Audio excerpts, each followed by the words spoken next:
नमस्कार।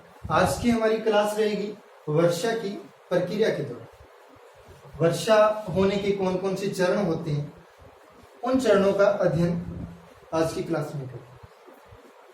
सबसे पहले सूर्य से प्रकाश मिलने के बाद, ऊर्जा मिलने के बाद महासागरों की सतह से जल जलवाष्प के अंदर बदलने लगता है। जैसे ही जल की सतह गर्म होती है, ऊर्जा पाती है, ऊर्जा पाने के बाद जल की सतह हल्की होती है, ऊपर उठती है और जल जलवाष्प में बदलने लगता है। जल का जलवाष्प में बदलना, इसी प्रक्रिया को कहते हैं वाष्पीकरण होना। इसी प्रक्रिया को कहेंगे वाष्पीकरण। अब जैसे ही जलवाष्प ऊष्मा पाकर के ऊपर उठने लगती है, वायुमंडल में ऊंचाई की ओर जाती है, तो इस ऊपर उठने की प्रक्रिया को कहते हैं संवहन। संवहन की प्रक्रिया। संवहन के दौरान जैसे जैसे जलवाष्प लिए हुए, आर्द्रता लिए हुए वायु ऊपर उठती है, तो ऊपर उठती हुई वायु का तापमान सदैव कम होता है। जैसे जैसे तापमान कम होगा तो तापमान के घटते घटते एक बिंदु ऐसा आएगा जहां पर वापस जलवाष्प किसमें, जल में बदलने लग जाएगी।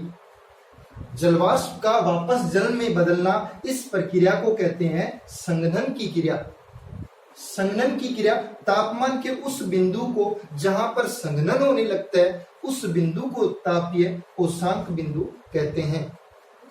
जैसे जैसे जलवाष्प पुनः जल में बदलने लगती है तो असंख्यक जल के कण जल शिखर बनने लगते हैं। ऊपरी वायुमंडल के अंदर असंख्यक लाखों की तादाद में जल शिखर और हिम शिखर बनते हैं। जब ये जल शिखर और हिम शिखर विशाल रूप ले लेते हैं तो ये मिलकर के क्या बनते हैं, बादल बनते हैं।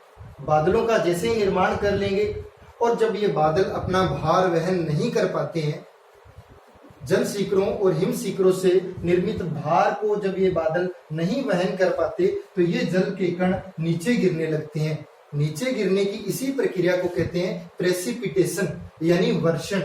इस प्रकार की वर्षा को, जो कि वाष्पीकरण संवहन की क्रिया से होते हुए संघनन के दौरान बादल बनते हैं और वर्षा होती है, ऐसी वर्षा को कहते हैं संवहनीय वर्षा।